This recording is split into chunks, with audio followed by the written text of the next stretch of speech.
JEE main 2025 का examination दिए होगे। सभी बच्चों के मन में डाउट ये होगा कि भैया काउंसलिंग कैसे होती है। तो काउंसलिंग के लिए आपका दो प्रोसेस है। पहला आपका जोसा काउंसलिंग एंड इसके जस्ट बाद आपका सीसैप काउंसलिंग होती है। तो पूरा कंप्लीट प्रोसेस डिस्कस करूंगा, step by step admission process, कैसे आपका एडमिशन कॉलेज में होगा। इसीलिए बोलता हूं अपने अमन भैया के चैनल को सब्सक्राइब कर लो, क्योंकि आपको सबसे पहले सबसे एक्यूरेट एंड पूरा कॉलेज छोड़ के आने तक आपके भैया साथ देंगे। एंड ये तो आपका जोसा है जिससे आपका NIT, triple IT, GFTI, IIT में एडमिशन होता है। इसके पार्ट आपका आईसर का फॉर्म अलग से फिल कियो तो वहां पे अब बीटेक भी स्टार्ट हो गया। उसके अलावा आपका एडवांस से आरजीआई पीटी हो गया। यहाँ पे आपका जेई मेन से भी होता है एंड साथ में आईआईपी हो गया, Indian institute of petroleum energy, and आपका आईएसटी जहाँ डायरेक्टली इसरो में होता है। तो सब चीजें कंप्लीट गाइडेंस आपको भैया इस चैनल पे दे रहे होंगे। तो उसके लिए सब्सक्राइब करके बेल नोटिफिकेशन दबा लेना। साथ ही में बहुत सारे बच्चों के मन में डाउट है कि भैया अपनी आप पेड काउंसलिंग कब लॉन्च करेंगे।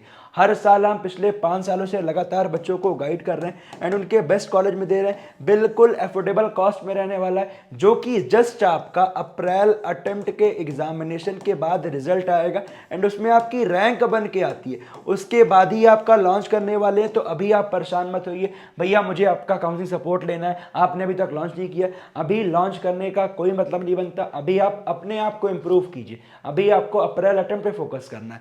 जैसे ही होगा वो आपको सब चीजें गाइड कर रहे होंगे। तो अभी आपको परेशान नहीं होना है। आपको पूरा कॉलेज छोड़ के आने साथ देंगे।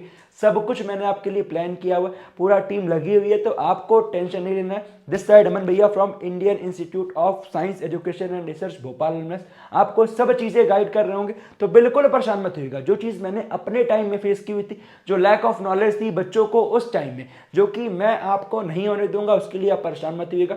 उसके लिए आपको बस काम करना है, सब्सक्राइब करके बेल नोटिफिकेशन दबाना है। जोसा का फुल फॉर्म आपके सामने है, joint seat allocation authority. Admission होता है based on your JEE advance rank, mains rank, NIT, triple IT, GFTI mains के अकॉर्डिंग मिलता है। अगर एडवांस क्वालिफाइड हो तो आपके में आईआईटी भी आता है। स्टार्टिंग में रजिस्ट्रेशन करने के लिए कोई फीस नहीं है। सीट अलॉटमेंट होता है, उसके बाद आपको फी पे करनी पड़ती है। कितनी क्या करनी है सब डिस्कस करने वाला।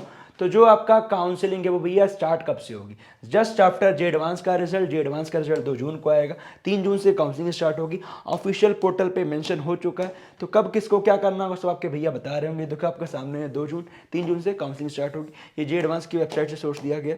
अगली इंपॉर्टेंट बात, एलिजिबिलिटी क्राइटेरिया क्या है जोसा का। इसमें ऐसा नहीं है कि जोसा काउंसलिंग में बैठने के लिए आपका जेई मेन क्वालिफाई होना चाहिए। बस आप जेई मेन में अपीयर होना चाहिए। If you give JEE main exam then you are eligible for JoSAA counselling. Cut off clear है नहीं क्लियर है वो मैटर नहीं करता, क्योंकि जीएफटीआई वगैरह अप टू 10 लाख रैंक तक भी अलॉटमेंट हुआ है। बच्चों को एक मिथ होता है कि भैया मेरा कट ऑफ क्लियर है तभी काउंसलिंग में बैठूंगा। ऐसा नहीं है। ऐसी ही बहुत सारी स्टेट काउंसलिंग होती, चाहे वो एकेटीयू की हो गई, चाहे वो आपका जैक दिल्ली की हो गई, जैक चंडीगढ़ की हो गई, एचएसटीएस हरियाणा काउंसलिंग हो गई, एंड बहुत सारी और भी काउंसलिंग है। सब गाइड कर रहे होंगे आपको। जो भी काउंसलिंग के बारे में जानना होगा मुझे कमेंट करके जरूर बताइएगा। Through JEE main you can take admission in NIT, triple IT, GFTI, और अगर आप जे एडवांस क्वालिफाई करोगे तो आप में आईआईटी भी इंक्लूड होगा। ठीक है। एंड साथ ही में एक और इंपॉर्टेंट बात बोल रहा हूँ, लिंक डिस्क्रिप्शन में दिया गया है टेलीग्राम चैनल का, ज्वाइन कर लेना। क्योंकि आपका टेलीग्राम व्हाट्सएप ज्वाइन रहोगे तो आपको सब चीजें वहां भी मिल रही होंगी, जो कि आपके लिए बहुत इंपॉर्टेंट है। पहली बात तो क्या प्रोसेस होता है, रजिस्ट्रेशन करना है काउंसलिंग के लिए, चॉइस फिलिंग, आपका कॉलेज प्रायोरिटी ऑर्डर। सबसे मेन, बच्चे कई बार एक रैंक लाने के बाद उन्हें एक बेस्ट डिजर्विंग कॉलेज मिल रहा था बट मिल नहीं पाता। क्यों? क्योंकि उन्होंने चॉइस फिलिंग सही से नहीं की। तो चॉइस फिलिंग वाला पार्ट सबसे मेन है। तो आपको सब चीजें हम करवा के दे रहे होंगे, तो आपको परेशान नहीं होना। उसके लिए ओनली अभी सब्सक्राइब करके रखिए। कब टाइमली क्या होगा सब मैं आपको बता रहा हूँ। उसके बाद आपका एक मॉक सीट अलॉटमेंट होगा बिफोर फर्स्ट राउंड, जो कि आपका कितने नंबर ऑफ बच्चे उस टाइम तक भरे होंगे उसके अकॉर्डिंग होने वाला। चॉइस लॉक होगा बिफोर फर्स्ट राउंड एंड आपके पहले राउंड के बाद कोई भी चॉइसेस में चेंज नहीं होगा। तो चॉइस फिलिंग करना बहुत अच्छे से जरूरी है। अदरवाइज एक अच्छे कॉलेज मिलते मिलते रहता है। जैसे फॉर एग्जाम्पल बच्चे गलती बताया करते, आईआईटी दिल्ली है, ये तो ठीक है, एक आपका आईआईटी धरावाद एंड ट्रिपल आईटी धरावाद है। तो बच्चे कई बार क्या आईआईटी की जगह ट्रिपल आईटी भर दिया, उसको ट्रिपल आईटी हैदराबाद मिल गया, तो बाद में उसे पछतावा होता है काश मैं वो भर दिया होता तो मुझे वो मिल गया होता। तो बहुत सिली सिली मिस्टेक बच्चे करते हैं, वो आपको नहीं करनी है, ध्यान दीजिएगा। अगली इंपॉर्टेंट बात, सीट अलॉटमेंट होता है, ठीक है। जैसे ही आपका सीट अलॉटमेंट होता है किसी भी राउंड में, चाहे वो राउंड 1 हो, राउंड 2 हो, राउंड 3 हो, राउंड 4 हो, राउंड 5 हो, आपको सीट अलॉटमेंट लेटर डाउनलोड करना है। एंड वहाँ पे आपका 3 ऑप्शन आता है, फ्री, स्लाइड, फ्लोट। ये क्या होता है अभी आगे डिस्कस करूंगा। एंड देन आपका डॉक्यूमेंट वेरिफिकेशन होता है, ऑनलाइन ही होता है। एंड जो आपका SAF है वो 35,000 रुपीज़ जनरल EWS OBC के लिए, SC ST PWD के लिए 17,500 रुपये है, ठीक है। तो आपको तुरंत इंस्टेंट पे करना है, अदरवाइज आपकी सीट कैंसिल हो जाएगी। एक टाइमलाइन होती है। अगली, भैया फ्री स्लाइड फ्लोट होता क्या? तो मान लेते हैं आपने चॉइस फिलिंग में 15 से 20 कॉलेज भरे, ठीक है। आपके कॉलेजेस से लिस्ट, मतलब कॉलेज मान लो NIT आंध्र प्रदेश, NIT गोवा हो गया, NIT भोपाल हो गया, आपने सब भरा हुआ है। आपको मान लेते हैं कॉलेज नंबर 8th मिल गया, ये आपका 8th नंबर का मिल गया। अगर आपको यही कॉलेज चाहिए तो आपको फ्रीज करना है, हमें वही सेम कॉलेज चाहिए तो फ्रीज करना है। ऊपर का आपको लिस्ट में कोई भी कॉलेज चाहिए तो आपको फ्लोट करना है, ऊपर का कोई भी, ये तो आपका रहेगा ही रहेगा, ये तो हमारे पास रहेगा ही रहेगा। इसके ऊपर का कोई भी चाहिए तो आपको फ्लोट करना है। फॉर एग्जाम्पल यहाँ पे आपको NIT आंध्र प्रदेश की मेटलर्जी ब्रांच मिली है, आपको NIT आंध्र प्रदेश का ही कॉलेज चाहिए, इससे ऊपर का ब्रांच आपने ऊपर भरा होगा, इससे ऊपर का ब्रांच आपने जो उसके ऊपर भरा होगा वो चाहिए, ओनली सेम कॉलेज में चाहिए, तब आपको स्लाइड करना है, ठीक है। तो फिर से बोल दे रहा हूं, फ्रीज का मतलब वही सेम कॉलेज, फ्लोट का मतलब ऊपर का कोई भी कॉलेज चलेगा, स्लाइड का मतलब सेम कॉलेज अपर ब्रांच। सभी बच्चों को डिस्कस हो गया होगा, कुछ डाउट होगा मुझे कमेंट कर लीजिए, कोई दिक्कत वाली बात नहीं। अगली बात करें भैया क्या क्या डॉक्यूमेंट्स रिक्वायर्ड है। क्लास 12th का रिजल्ट, 10th का result, category certificate, income certificate, identity proof like Aadhaar card होना बहुत जरूरी है, मेडिकल सर्टिफिकेट। ये आपका जोसा काउंसलिंग के टाइम में एक फॉर्मेट आता है, वो कैसे किस बच्चे को करना होगा वो भैया पे छोड़ दीजिए, मैं आपको बताऊंगा। माइग्रेशन सर्टिफिकेट, TC हो गया। एंड गैप ईयर सर्टिफिकेट आपका हर जगह नहीं मांगता है, तो कुछ ही जगह मांगता है, वो कब किसको क्या लेके जाना है डिस्कस कर रहा हूँ, डोंट वरी। अगली बात, विड्रॉल ऑब्लिक एग्जिस्ट ऑप्शन, ये उन बच्चों के लिए होता है जैसे मान लो आपको एक IIT की सीट मिल गई, या तो ड्रॉप लेना है आपको, या फिर आपको कोई और सीट मिल गया, NIT ट्रिपल IIT मिल गया, आपको बाद में बिटसैट मिल रहा हो या कहीं और मिल रहा होगा, तो बहुत सारे बच्चे विड्रॉल करते हैं। तो विड्रॉल वाली चीज़ आप 4th राउंड तक कर सकते हो IIT में, 5th राउंड तक कर सकते हो NIT ट्रिपल IIT GFTI में।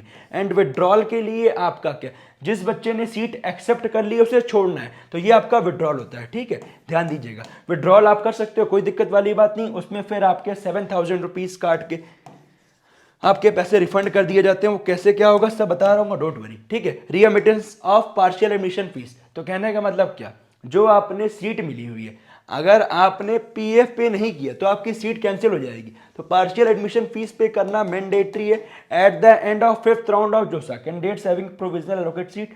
एंड ये आपका ये देखो which has not been cancelled, कहना मतलब 5th राउंड तक आपको सीट मिली है और आपकी कोई सीट कैंसिल नहीं हुई, या आपने जोसा का SAF पे किया हुआ है, तो आपको रिक्वायर्ड है PF पे करना, मैंडेटरी है, जो कि आपके जोसा पोर्टल पे करना है, अदरवाइज आपकी ऑफर्ड सीट कैंसिल हो जाएगी। पिछले साल कई बच्चे PF पे नहीं कर पाए थे, उन्हें मालूम नहीं था, इसीलिए बोलता हूँ भैया को चैनल को सब्सक्राइब कर लो, आपको सब चीज़ें टाइमली मिल रही होगी। एंड PF 20,000 रुपये है, SC ST PWD के लिए 45,000 रुपीज़ है, जनरल EWS OBC वाले बच्चों के लिए PF पे करना मैंडेटरी है। जिन बच्चों को NIT triple IIT GFTI allot हुआ है, जिन बच्चों को IIT अलॉट हुआ है, IIT में जाकर रिपोर्टिंग करना है।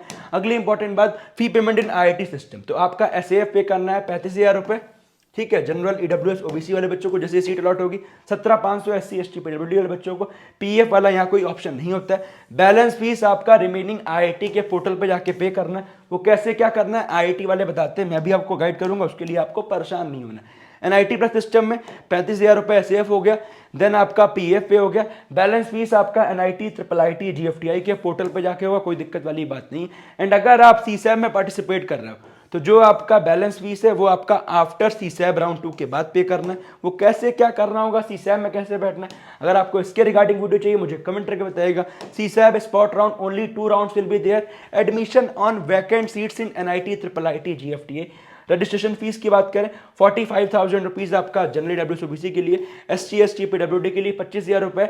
अगर आपने जोसा में पार्टिसिपेट नहीं किया था या फिर आपको जोसा में सीट नहीं मिली हुई थी तो आपके लिए, और सीट मिली थी आपने विड्रॉल किया, तो आपको ये फीस लगने वाली है। एंड साथ ही में एक चीज़ ध्यान दीजिएगा, बहुत सारे यहाँ पे फी पेमेंट वाली कैटेगरीज होती हैं जोसा में, क्योंकि किसी बच्चे को सीट मिल गई है, उसने एसएएफ पे कर दिया, पीएफ पे कर दिया, तो उसके लिए अलग फीस लगेगी। जिस बच्चे को कोई सीट नहीं मिली उसके लिए इतनी फीस लगने वाली है, जिस बच्चे को सीट मिली थी उसने विड्रॉल कर दिया उसको कितना लगेगा, तो एक अलग प्रोसेस है। इसके रिगार्डिंग पूरा डिटेल में आपको वीडियो मिल जाएगा। यहाँ पे लाखों रैंक में कॉलेज अलॉटमेंट होता है, तो आपको परेशान नहीं होना, ठीक है। तो ऐसे ही आपका अगली वीडियो सीसैप के लिए आ रही होगी, उसके लिए चैनल को सब्सक्राइब कर लीजिएगा। वीडियो कैसी लगी मुझे कमेंट कीजिएगा। एंड आपको वन स्टॉप सोल्यूशन कॉलेज का आपके भैया लेके आ रहे होंगे, तो अभी पेड काउंसलिंग के लिए परेशान मत होइए। पेड काउंसलिंग बहुत ही मिनिमल कॉस्ट में होगी एंड आपको बेस्ट कॉलेज में लेके जा रहे होंगे।